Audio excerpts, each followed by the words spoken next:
लालू जी अपने परिवार के बाहर किसी के बारे में सोच नहीं सकते।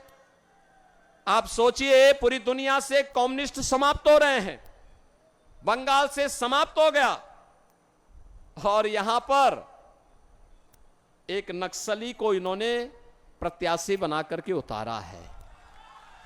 आप बताओ, बेटी और व्यापारी की सुरक्षा के लिए जो खतरा हो, ये लोग उसको प्रत्याशी बना करके आपकी सुरक्षा को फिर कैद कर देना चाहते हैं। अब तो यूपी में सब स्वाहा हो गया है, समाप्त। अब यूपी में कोई रंगदारी नहीं लेता, बेटी और व्यापारी के लिए कोई खतरा नहीं बनता है, और जो बनता है ना, तो अगले चौराहे पर यमराज उसको वहीं से उठा के लेके चला जाता है। बहनों और भाइयों, चुनाव के अंतिम चरण में हम लोग चल रहे हैं। 1 जून को चुनाव होना है। 6 चरणों के चुनाव हो चुके हैं। 6 चरणों के चुनाव में मुझे देश के अंदर अलग अलग राज्यों में जाने का अवसर प्राप्त हुआ। कश्मीर से कन्याकुमारी तक, कामरूप से लेकर के कच्छ तक, 12-14 राज्यों में, चारों ओर एक ही नारा है, एक ही संकल्प है, और वह है फिर एक बार मोदी सरकार का है। एक ही नारा गूंज रहा है कि फिर एक बार, और अब की बार 400 पार।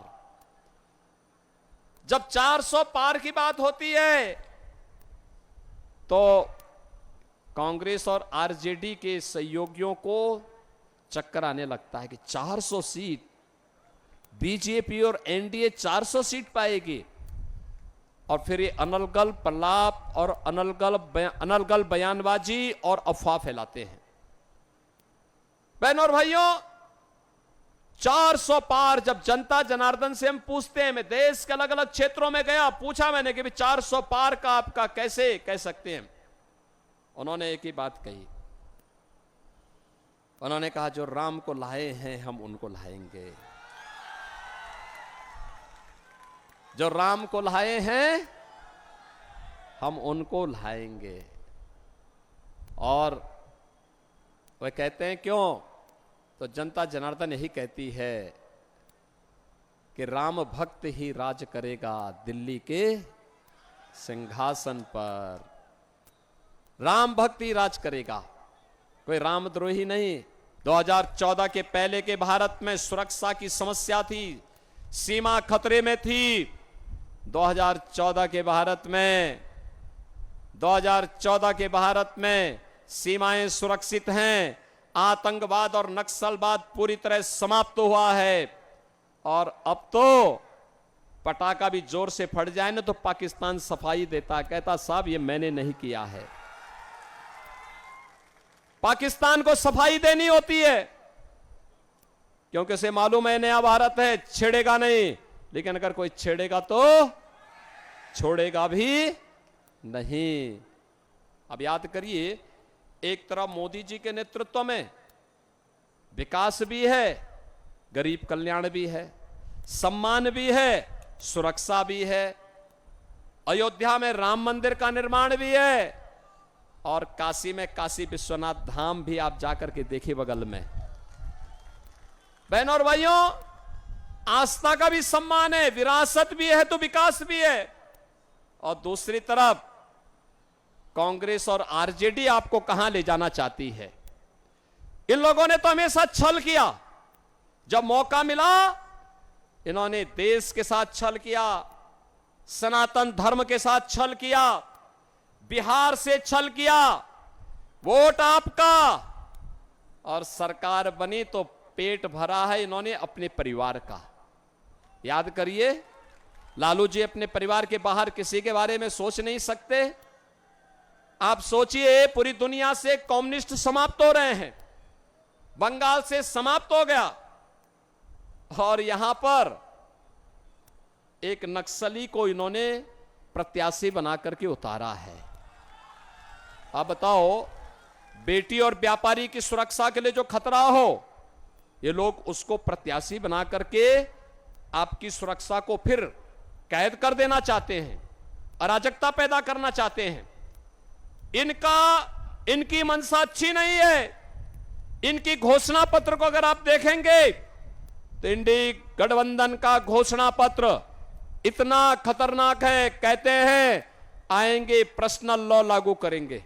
पर्सनल लॉ का मतलब जानते हैं आप? पर्सनल लॉ का मतलब बेटी स्कूल नहीं जा पाएगी, महिलाएं बाजार और ऑफिस नहीं जा पाएंगी, बुर्का पहन करके घर में दुपकना पड़ेगा और 3 तलाक की कुप्रथा को ये फिर से देश में लागू करेंगे। आधी आबादी का विरोध कर रहे हैं ये कांग्रेस और आरजेडी के लोग। बहनों और भाइयों, भारतीय जनता पार्टी इस घोषणा को करती है कि भारत चलेगा बाबा साहब भीमराव अंबेडकर के द्वारा बनाए गए संविधान से। भारत के अंदर कोई शरीयत का कानून लागू नहीं हो पाएगा। औरंगजेब मुगलों का सबसे क्रूर बादशाह हुआ। कोई शरीफ मुसलमान भी अपने पुत्र का नाम औरंगजेब नहीं रखता है। इसलिए नहीं रखता है क्योंकि औरंगजेब ने सबसे पहले अपने भाई की हत्या की, फिर अपने बाप शाहजहां को, जिसने आगरा का ताजमहल बनाया था, उसको कैद किया। और अगर औरंगजेब और शाहजहां के बारे में पढ़ना है तो पटना की खुदाबख्त लाइब्रेरी में जाकर के पढ़िए। वहां पर इसके बारे में वो लिखता है शाहजहां कि तुझ जैसा कमबख्त पुत्र किसी को पैदा न हो, तूने जीते जी मुझे एक बूंद पानी के लिए तरसाया है। तुझसे अच्छा तो ये हिंदू है जो अपने बड़े बुजुर्गों का सम्मान करता है और मरने के बाद भी उनको श्राद्ध और तर्पण दे करके उनको जल देने का काम करता है। बहनों और भाइयों, औरंगजेब ने हिंदुओं पर एक कर लगाया था, उसका नाम था जजिया कर। जजिया कर हिंदुओं पे जबरदस्ती लगाया जाता था और कहा जाता था ये तो जजिया कर दो और नहीं तो मुसलमान बनो। बहनों और भाइयों, व्यापक पैमाने पे उसने धर्मांतरण किया था। ये कांग्रेस, आरजेडी और ये माले का विरासत टैक्स औरंगजेब का ही जजिया कर है। क्या हम स्वतंत्र भारत में कांग्रेस और इनके सहयोगियों को क्या ये जजिया कर देंगे? क्या हमें नहीं देना चाहिए, कतई नहीं देना चाहिए। ये तीसरी बात क्या कहते हैं? कहते हैं अगर कांग्रेस की सरकार बनी तो अल्पसंख्यकों को उनकी रुचि के अनुसार खान पान की स्वतंत्रता देंगे। बहनों और भाइयों, मैं ये नहीं समझ पाया कि ये बात लिखने की आवश्यकता क्या थी। भाई, बहुसंख्यक जो खाता है, दाल चावल रोटी सब्जी बाटी चोखा सतुआ जो भी खाता होगा वह तो अल्पसंख्यक भी खाता है। उसको किसने रोका इसको खाने में? पकौड़ी खाना है, पूड़ी खाना है, जो भी उसको खाना है खाए। लेकिन एक जगह में आकर के बहुसंख्यक और अल्पसंख्यक टकरा जाते हैं। जब कोई मुसलमान कहता है कि मैं गौ हत्या करूंगा, मैं गौमांस खाऊंगा, हिंदू अड़ जाता है, कहता नहीं, जन्म जन्म का नाता है, गाय हमारी जन्म जन्म का नाता है। बोलता है कि नहीं बोलता है? क्या हम गाय कटने की छूट देंगे? क्या इन गौ हत्यारों को हम सत्ता सौंपेंगे?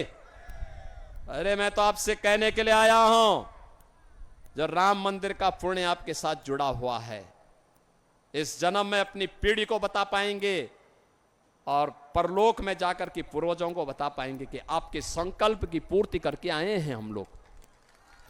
बोल पाएंगे ना? बोल पाएंगे ना? ये माले आरजेडी और कांग्रेस के गठबंधन को वोट देने का मतलब क्या है? पाप अपने सिर के ऊपर ले लेना। आज बहनों और भाइयों, जो परिवर्तन देश के अंदर मिला है, इस परिवर्तन के वाहक आप हैं। आप अच्छे सांसद को चुनाव जिता करके भेजे। 14 में आपने आरके सिंह जी को चुनाव जिता के भेजा, मोदी जी प्रधानमंत्री बने। आपने चुनाव जिता के भेजा, उन्होंने आरजेडी के अंधकार को दूर करके पूरे देश को उजाला देने का काम किया है, जगह जगह बिजली पहुंचाने का काम किया है। उत्तर प्रदेश में तो 1,20,000 मजरों में आरके सिंह जी के नेतृत्व में बिजली पहुंचाने का काम हुआ है। आप सोचिए 1,20,000 मजरों में 1,53,00,000 गरीबों को फ्री में विद्युत कनेक्शन वहां दिए गए हैं और आज बिजली वहां चलती है, पूरी 24 घंटे बिजली सबको मिल रही है। जनता जब अच्छा फैसला करती है परिणाम अच्छे आते हैं। आपने यूपी में पिछले 7 वर्ष में कोई दंगा का नाम सुना है क्या? आज वहां दंगा नहीं होता है, कोई दंगा नहीं, नो कर्फ्यू नो दंगा, यूपी में है सब चंगा, एकदम साफ सुथरा है, क्योंकि हमने भगवान राम के संकल्प को अपने जीवन का हिस्सा बनाया। हमने कहा निस्सरहीन करो मई भुज उठाए प्रणकीन। हमने तय किया ये जितने भी आतंकवादी थे, जितने नक्सलवादी थे, जितने बड़े बड़े माफिया थे, हमने कहा एक तरफ भगवान राम अयोध्या में विराजमान होंगे, दूसरी तरफ इन सब की राम नाम सत्य की यात्रा भी निकलेगी। आपने देखा होगा ना, अब तो यूपी में सब स्वाहा हो गया है, समाप्त।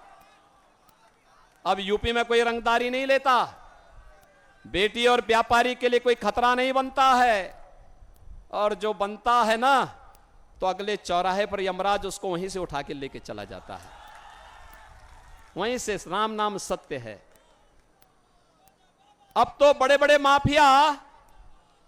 माफिया गले में तख्ती टांग करके चलते हैं, कहते हैं साहब एक बार जान बकस दो, मैं ठेली लगा करके पेट भर दूंगा, अपराध नहीं करूंगा। और यहां पे आरजेडी और कांग्रेस का ये गठबंधन इन नक्सलियों को आपकी सुरक्षा पे सेंध लगाने के लिए फिर से भेज रहा है।